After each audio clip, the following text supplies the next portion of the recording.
மெல்ல தமிழினி வெல்லும் இசையே இனிதாயங்கெங்கும் மெல்ல தமிழினி வெல்லும் இசையே இனிதாயங்கெங்கும் தமிழினி எஃப்எம் ஓ தமிழினி எஃப்எம் தமிழினி எஃப்எம் ஓ Tamilini FM. You're listening to Tamilini FM.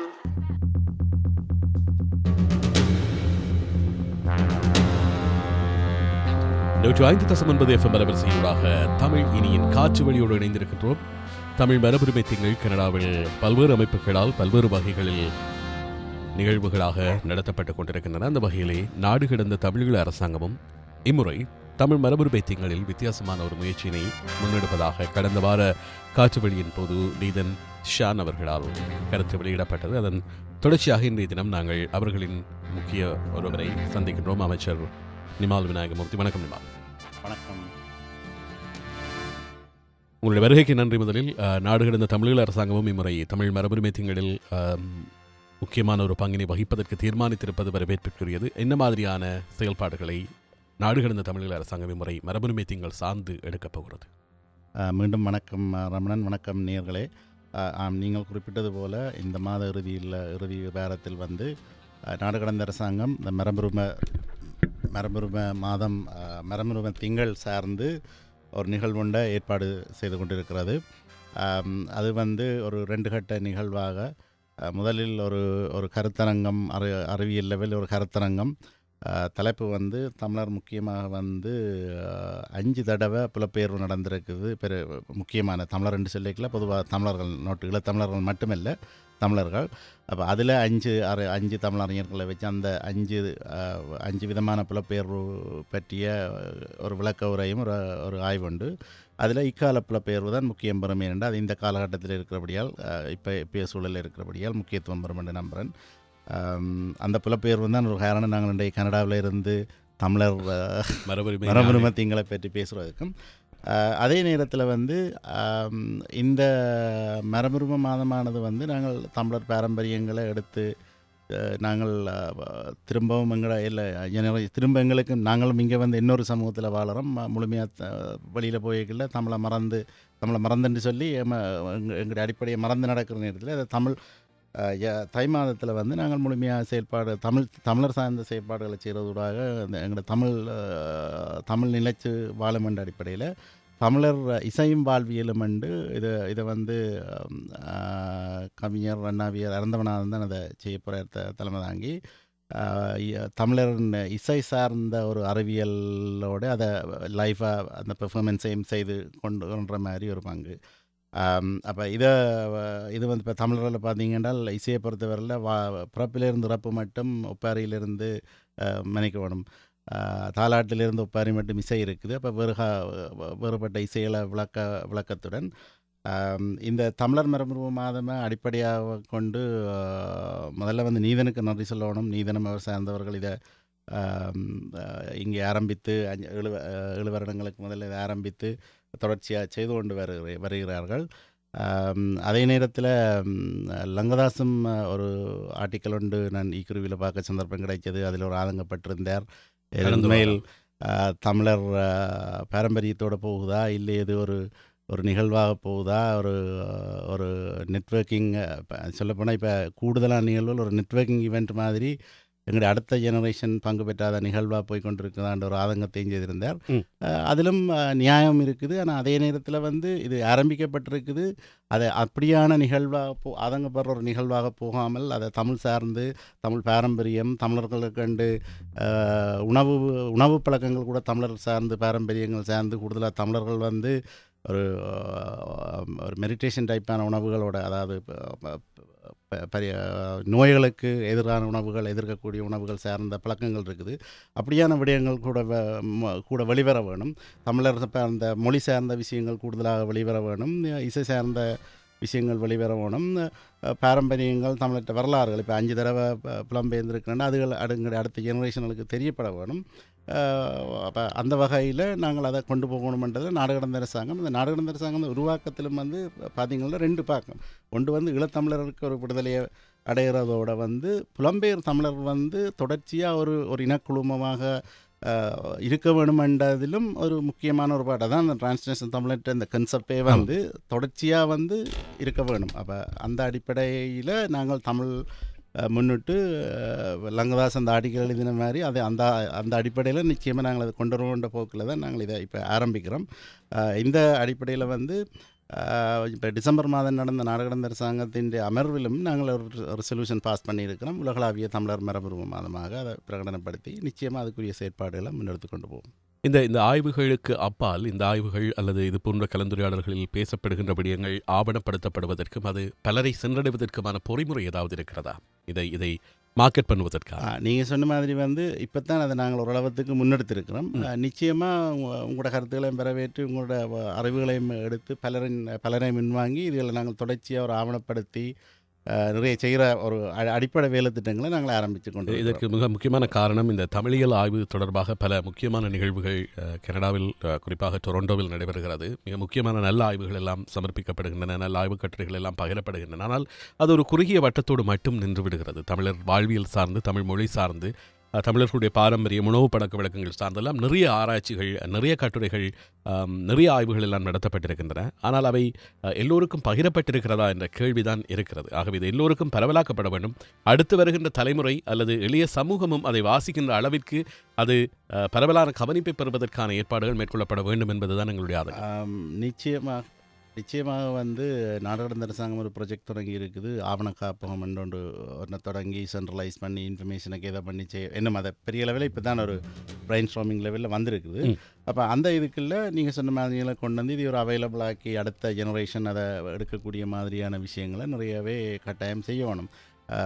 இன்னும் ஒன்று சொல்லப்போனால் இதுகள் எல்லாம் திரும்ப லங்காஸ் தான் கோட் பண்ண வேண்டியிருக்கேன். என்ற அண்மையில் வாசிட்டு வந்துருக்கு இதுக்காக வாசிக்கல. உண்மையிலே நான் அதை வாசிச்சேன். அது உடனே கோயின்சிடென்ட்டாக வந்துட்டு தான் ஹெல்ப்ஃபுல்லாக இருந்தது. என்னத்தை கேட்டால் கூடுதலாக இந்த ரெசல்யூஷன்ஸ் அதுகள் பில்லுகள் வரைக்குள்ள வந்து அதில் வந்து அரசியல்வாதிகள நலனும் அவைகளின் தேவையும் கருதித்தான் வருதுண்டு. அதில் உண்மையும் இருக்கேன்னா இன்றைக்கு உலகமே வந்து ஒவ்வொரு என்கேஜ்மெண்ட்டும் தேவையின் அடிப்படையில் தான். நாடுகளுக்கு இடையில் உள்ளான உறவண்டை என்ன, மனிதர்களோட உறவண்டை தேவையின் அடிப்படையில் போகுது. ஆனால் சிலவள மியூச்சுவல் பெனிஃபிட் ரெண்டு பேர்ட்ட தேவையும் ஒரே இடத்துல வந்து நடந்துள்ள அந்த அரசியல்வாதிகள் தங்களை வாக்கு பலத்துக்காக அதை நிறைவேற்றி விட்டு போடுவார்கள். அவர் தொடர்ச்சியாக நாங்கள் தான் அதை பேண வேணும். அதாவது அவர் தமிழர் மரபுரிமை மாதம் என்றதை அவர் நிறைவேற்றிட்டு போட்டினோம். ஆனால் அதை நாங்கள் தமிழர் மரபுரிமை மாதமாக தொடர்ச்சியாக செயல்பாட்டினூடாக தான் தமிழர்கள் வச்சிருக்கணும் என்று நான் நம்புகிறேன். அந்த அடிப்படையில் நாடுகடந்த அரசாங்கத்துக்கும் தமிழ் அமைப்புகளோடு சேர்ந்து ஒரு கடமை இருக்குது. இல்லை, இதில் 2 விடயம் குறிப்பிட வேண்டும் ரமணன்.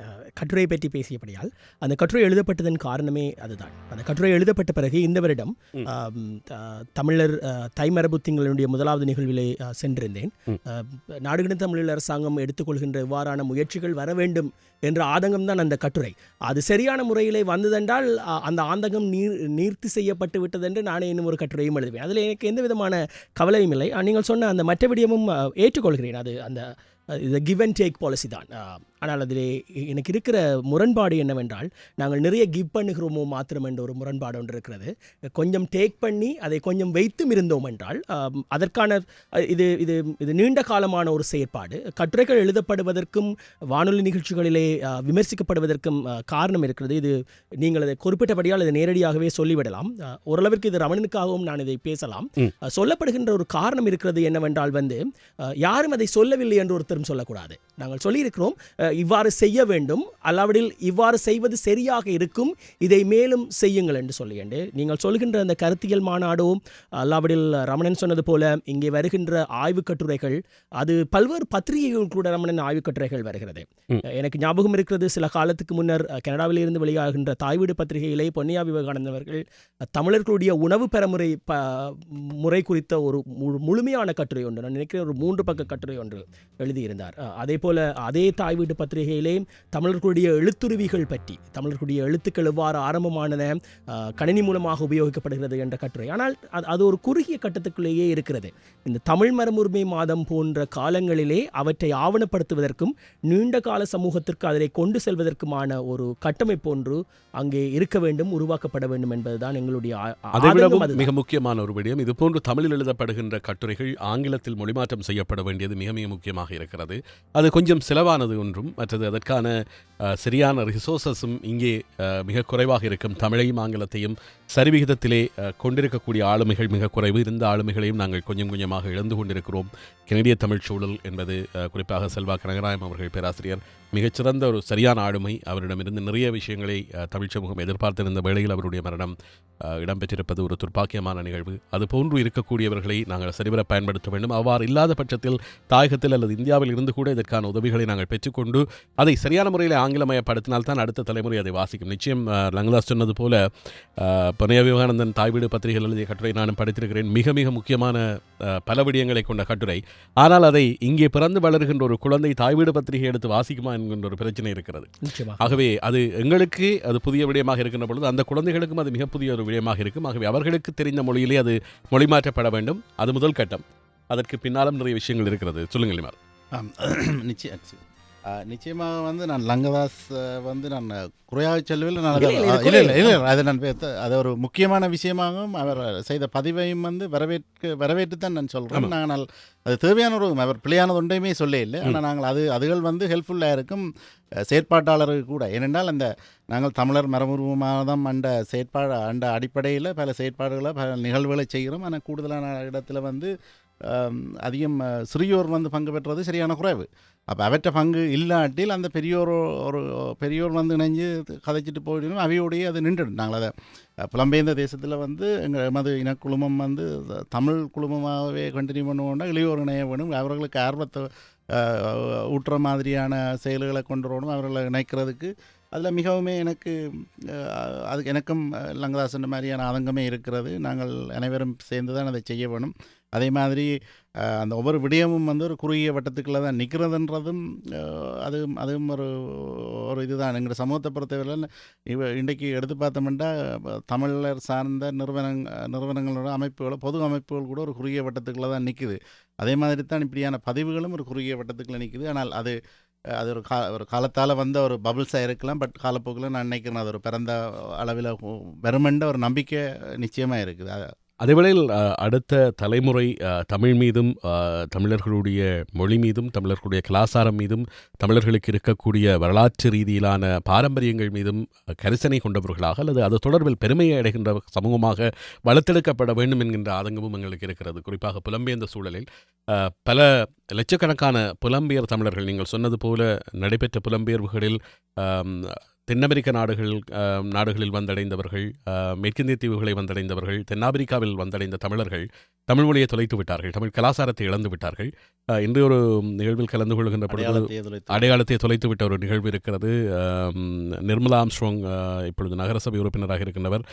இன்று ஒரு நிகழ்வு தமிழ் மரபுரிமை மாதம் தொடர்பாக மாக்கம் அமைப்பினர் தமிழர் அமைப்பினர் நடத்திய நிகழ்வில் கலந்து கொண்டார். சேலை அணிந்து வந்திருந்தார். தான் ஒரு தமிழ் பெண் தான், ஆனால் தமிழ் பேச தெரியாது என்ற ஆதங்கத்தை வெளிப்படுத்தினார். தமிழின் பாரம்பரியத்திலிருந்தே தான் வந்ததாக சொல்லியிருந்தார். அப்படியாக நிறைய பேர் இருக்கிறார்கள். அப்படியான ஒரு நிலை புலம்பெயர்ந்த ஈழத்தமிழர்களுக்கும் எதிர்காலத்தில் ஏற்பட்டுவிடக்கூடாது என்கின்ற ஆதங்கமும் இருக்கிறது. அதற்கு என்ன செய்யலாம்? திரும்பவும் வந்து நாங்கள் எப்படி பல பொறுமுறையில் அதுக்கு எல்லாம் இப்போ நான் அதில் ஒரு பெரிய ஒரு நுழைச்சனாலன்னு சொல்ல இல்லை. பட் ஆனால் ஆர்வம் இருக்குது, இதை செய்ய வேணும். தமிழ் அரசாங்கம் என்பது உலகளாவிய ரீதியிலே நிச்சயமாக வந்து அதை நாங்கள் செய்கிறதுக்குரிய பொறுமுறையை கண்டறிந்து திரும்பவும் தமிழர்கள் சார்ந்த நிகழ்வுகள், தமிழர்கள் சார்ந்த எங்களுடைய ஆக்டிவிட்டி பேஸஸை வந்து அடுத்த ஜெனரேஷன் இன்வால்வ் ஆகிறதே நாங்கள் தமிழர்கள்ன்ற பேஸை வச்சு செய்து கொண்டு போயிடும் என்றால் நிச்சயமாக அது இருக்குமென்ற அப்படி ஒரு புறமுறை ஏற்படுத்தி விட்டு போகணும்னா நிச்சயமாக இருக்குமென்ற ஒரு நம்பிக்கை எனக்கு இருக்குது. அதால் தான் நான் இந்த முயற்சியிலே நான் கூடுதலாக ஈடுபட்டிருக்கிறேன். நாங்கள் பழைய புலப்பெயர்வுகளோடு இதை கம்பேர் பண்ண தேவையில்லை. ஏனென்றால் காலமாற்றம் இப்போத்தைய புலப்பெயர்வில் வந்து எங்களுக்கு நிறைய சந்தர்ப்பங்கள் வந்திருக்குது. இன்றைக்கு அந்த உலகமயமாக்கலில் வந்து உலகமே சிறுத்து போயிருக்கிறது. அப்போ நாங்கள் அந்த நிறைய கனெக்ஷன் இப்போ முந்தியெல்லாம் அந்த காலங்களில் சில சில வேளை மாதக்கணக்கு செல்லும் ஒரு இருந்த இடத்துல விட்டு வந்துட்டு தொடர்பாடலை ஏற்படுத்துறது. ஆனால் இப்போ நீங்கள் ஸ்கைப்பில் பார்த்து நேரடியாக முகம் பார்த்தே வீட்டில் இருந்து கதைக்கிற மாதிரியே கதைச்சு கொள்ளலாம். அப்போ அது ஒரு குறுகிய இதுக்குள்ளே வருகிறது. நிச்சயமாக அந்த சந்தர்ப்பங்கள் எங்களோட இனக்குழுமத்தை தொடர்ச்சியாக எந்த உலகில் எந்த பங்கத்தில் இருந்தாலும் தமிழ் சமூகம் வாழ்றதுக்குரிய ஒரு சந்தர்ப்பத்தை ஏற்படுத்தும் என்று நான் மிகவும் நம்புகிறேன். என்ன சவால் இருக்கிறது இது போன்ற நிகழ்வுகளை முன்னெடுப்பதில், அல்லது நாடு கடந்த தமிழீழ அரசாங்கம் இது போன்ற செயல்பாடுகளை முன்கொண்டு செல்வதில் சவால்கள் நிச்சயமாக இருக்கும். அதை நீங்கள் பகிர்ந்து கொண்டால் தான் மற்றவர்களுக்கும் தெரியும். இல்லாவிட்டால் நிமாலுக்கு என்ன, நிமால் வசதியாக பென்சில் வந்து போகிறார், நாடு கடந்த தமிழகத்து அரசாங்கத்துக்கு என்ன, எல்லாரும் நல்ல பிஸ்னஸ்காரர் இருக்கணும் செய்தா என்னன்னு சொல்லியான கேள்விகள் இருக்கிறது. ஆனால் இது போன்ற பொது நிகழ்ச்சிகளை நிகழ்ச்சி திட்டங்களை முன்னெடுப்பதில் இருக்கக்கூடிய மிகப்பெரிய சவால், அல்லது எப்படி இந்த சவால்களை தாண்டி இதை கொண்டு செல்கிறீர்கள்? நிச்சயமாக சவால் என்று சொன்னால், இன்னும் எங்களோட சமூகம் வந்து 2009க்கு பிறகு முழுமையான அளவில் தெளிவடையலை என்றது எல்லாருக்குமே தெரிஞ்ச விஷயம். அப்போ அந்த தெளிவடையாமல் இருக்கைக்குள்ள, அது பிரிவடைஞ்ச நிலையில் இருக்கைக்குள்ள, அது ஏதோ ஒரு வகையில் தடைகளாகத்தான் இருக்கும். அதுதான் முக்கியமான தடை. மற்றும்படி இப்போ ஒரு செயலை செய்கிறதுக்கு பல பேர் சொல்லுவினோம், ஃபைனான்சியல் இஷ்யூ இருக்குது, நிதி பிரச்சனை இருக்குது, அதுகள் முக்கியமான விஷயம்தான். ஆனால் நாங்கள் ஒன்றுபட்டுட்டமாக இருந்தால் நிறைய விஷயங்களை எலிமினேட் பண்ணலாம். தமிழ் சமூகம் சார்ந்து நடக்கிற விஷயங்கள் ஒன்றா நடக்க வேண்டிய விஷயங்கள் மூண்டா நடக்குது. அப்போ நிகழ்ச்சி ஆரம்பிப்பதற்கு முதல் அதை பற்றி தான் பேசிக்கொண்டிருந்தோம். தமிழ் சமூகத்தின் ரீசோர்ஸ் ரைட். அப்போ அந்த எலிமினேஷனல் வரைகளை நாங்கள் வேறு வேறு விஷயங்களுக்கு பயப்படலாம். அதில் அந்த சூழல் ஏற்படும் என்ற நம்பிக்கை எனக்கு இருக்குது. அதில் ஆனால் உண்மையில் எனக்கு சந்தோஷமாக இருக்கிறது உங்களுடைய இந்த கருத்தை கேட்கின்ற பொழுது. 2-3 வருடங்களுக்கு முன்னர் இது போன்ற ஒரு விடயத்திற்காக நாங்கள் இருவரும் முரண்பட்டு கொண்டோம். இந்த ரிசோர்ஸஸ் பிரிவடைகிறது ஏனென்று சொல்லி லங்கதாசும் இருந்தார், உங்களோடும் வேறு பிறரோடும் நாங்கள் முரண்பட்டு கொண்டோம். ஆனால் இப்பொழுது நீங்கள் உங்களுள் காணப்படுகின்ற மனமாற்றம் எல்லோரிடமும் தேவை என்பத ஒரு எதிர்பார்ப்பு இருக்கிறது. நிச்சயம் அதோட ரமணன் சொன்னது போல இன்றைய எங்களுடைய இரவு 9 மணி நிகழ்ச்சி ஆரம்பிப்பதற்கு முதல் நானும் ரமணனும் பேசிக்கொண்டிருக்கின்ற போது இதே விடயம் பற்றி தான் பேசலாம். பரவாயில்ல, சொல்லிவிடலாம். சொல்லலாம். அதாவது கனடாவிலே தமிழ் மரபு திங்களை முறை 3 பிரிவினர், இந்த நான் ஏற்கனவே சொன்ன இந்த அரசியல் லாபங்களுக்கான அந்த பிரிவு தான் 3 பிரிவாக நடைபெறுகிறது. தமிழ் மரபு திங்கள் ஆரம்ப நிகழ்வு கடந்த செவ்வாய்க்கிழமை நடைபெற்றது ஒரு பிரிவாக. மாக்கம் நகரசபையின் சார்பிலாக ஒரு நிகழ்வு ஒன்று 2 நாள் நிகழ்வு நடைபெறப் போகிறது ஒரு சார்பாக. டொரண்டோ கல்விச்சபையின் சார்பாக ஒரு நிகழ்வு நடைபெறப் போகிறது என்னும் ஒரு பிரிவாக. டொரண்டோ நகரபிதா சார்பில் என்னும் ஒரு பொங்கல் விழா நடைபெறப் போகிறது. மாக்கம் நகர மக்கள் சார்பில் என்னும் ஒரு விழாவும் நடைபெற்றிருக்கிறது. என்னும் ஒரு விழா நடைபெறப் போகிறது. அதே மாதிரி பிக்கரிங்லேயும் நடைபெறப் போகிறது. இந்த விழாக்கள் தனித்தனியே நடைபெறுவதிலே ஒரு நல்ல விடயம் இருக்கிறது. குறிப்பாக டொரண்டோ நகரபிதாவின் சார்பிலே ஒரு நிகழ்வு நடைபெறுவது, மார்க்கம் நகர சபையிலே ஒரு நிகழ்வு நடைபெறுவது, பிக்கரிங் டவுன் சென்டரிலே ஒரு நிகழ்வு நடைபெறுவது நல்ல விடயம். அது பெரும்பான்மை மக்களிடம் சென்றடைந்தால். ஆனால் இந்த நிகழ்ச்சியை நடத்துபவர்கள் தங்களுக்கு தேவையான சில அரசியல் லாபங்களை பார்த்து கொண்டோ, அல்லாவிடில் வேறு லாபங்களை பார்த்து கொண்டோ, அல்லாவிடில் முரண்களை பார்த்து கொண்டோ இந்த நிகழ்ச்சிகள் நடைபெறுகின்ற போது அந்த செய்ய வேண்டியதற்கான அந்த அடிப்படை தேவையை நாங்கள் தொலைத்து விடுகிறோமோ என்ற ஒரு கவலை ஒன்று பெரிய அளவிலே இருக்கிறது. அந்த நானும் இந்த விடயம் குறித்து நிகழ்ச்சியின் ஆரம்பத்தில் பேசியிருந்தோம். நீங்கள் அதை பற்றி சொன்னீர்கள். எனக்கு இருக்கிற பிரச்சனை, இதை நாங்கள் கவலை என்று சொல்வதா கண்டனம் என்று சொல்வதா என்கின்ற இந்த மொழி பயன்பாட்டிலும் எனக்கு ஒரு சின்ன மயக்கம் இருக்கிறது. எனக்கு இன்னும் ஒரு 2 வருடங்களுக்கு கவலையாக இருக்கும். அதுக்கு பிறகு அது கண்டனமாக தான் நிச்சயமாக மாற வேணும். அதில் வளர்ச்சி அடைஞ்சே ஆக வேணும். நீங்கள் சொன்ன மாதிரி, அதாவது நான் இப்போ நிறுவனங்களில் சில அங்கே நடக்கிற சில நிகழ்வுகளை நாங்கள் தவிர்க்க இயலாது. இப்போ மேஜர் நடத்துகிறார், அவற்றை சிட்டி ஃபண்டு எடுத்து அந்த ஏரியா ஆக்களுக்கு அப்படியான நிகழ்வுகளை சிலதுகளை நாங்கள் அதை பிள்ளையாகவும் சொல்லிடலாது. ஆனால் சமூகம் பொதுவான சமூகத்தின் ரீசோர்ஸில் வச்சுக்கொண்டு ஒரே விஷயத்தை 2-3 செய்கிறதுல இப்போ வேறு நாள் வேறு அமைப்புகள் சில வேளை வேறு ஆக்டிவிட்டிகள் செய்யல, அது தமிழ் சார்ந்து எங்களுக்கு மல்டிபிள் ஆக்டிவிட்டி. ஆமாம், அது நல்ல விஷயம். இருக்கக்கூடிய கோர் என்பது இது வேறு நிகழ்வுகளுக்காக அல்லது வேறு நோக்கங்களுக்காக வேறு மக்கள் குழுமங்களை நோக்கியதாக இது நடத்தப்பட்டால் அது வரவேற்கக்கூடியது. ஆனால் வேறு நபர்களுடைய தனிப்பட்ட அரசியலுக்காக இது நடத்தப்பட்டால் நிச்சயமாக அது கண்டிக்கப்படும். அதை பற்றி கவலைப்படவே தேவையில்லை, கண்டிக்கத்தான் வேணும்.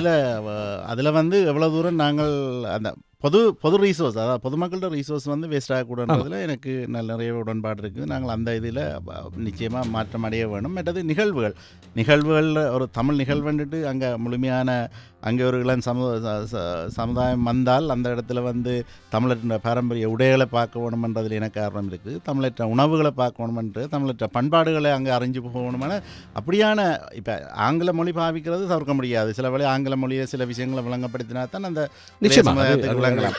ஆனால் எங்களோட பாரம்பரியங்களை பண்பாடுகள் உணவு முறைகள் அதுகள் எல்லாத்தையும் அறிஞ்சு போகக்கூடிய ஒரு தளமாக இருக்கணும். நாங்கள் வந்தோமா ஒரு நெட்வொர்க் செய்தோமா உணமாமண்டு நெட்வொர்க்கிங்காக நிறைய விஷயங்கள் நடக்கிறது தானே, அதில் நெட்வொர்க்கிங்கை அதில் வைத்துக் கொள்ளலாம். உணவு பழக்க வழக்கங்கள் பற்றி பேசுகின்ற பொழுது மீண்டும் லங்கதாஸின் முன்னிய பதிவொன்று மீண்டும் ஞாபகத்திற்கு வந்து தொலைக்கிறது.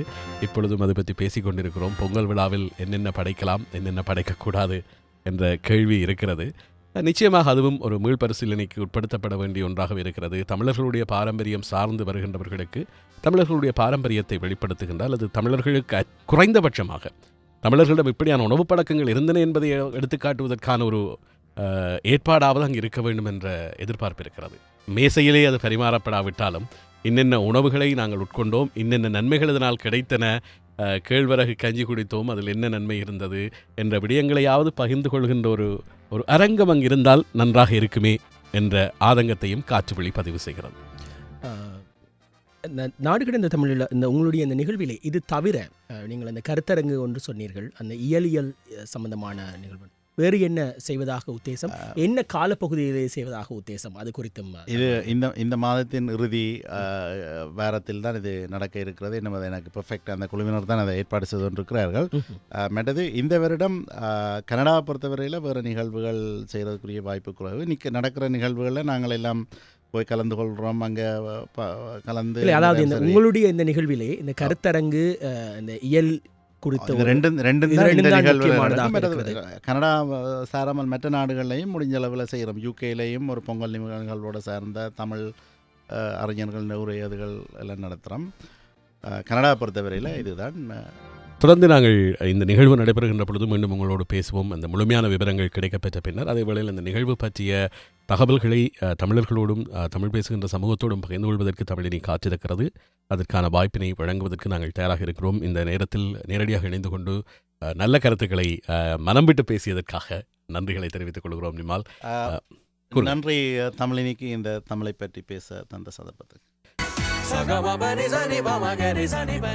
மெல்ல தமிழினி வெல்லும் இசையே இனிதாயங்கெங்கும், மெல்ல தமிழினி வெல்லும் இசையே இனிதாயங்கெங்கும். Tamilini FM, O Tamilini FM, Tamilini FM, O Tamilini FM. You're listening to Tamilini FM.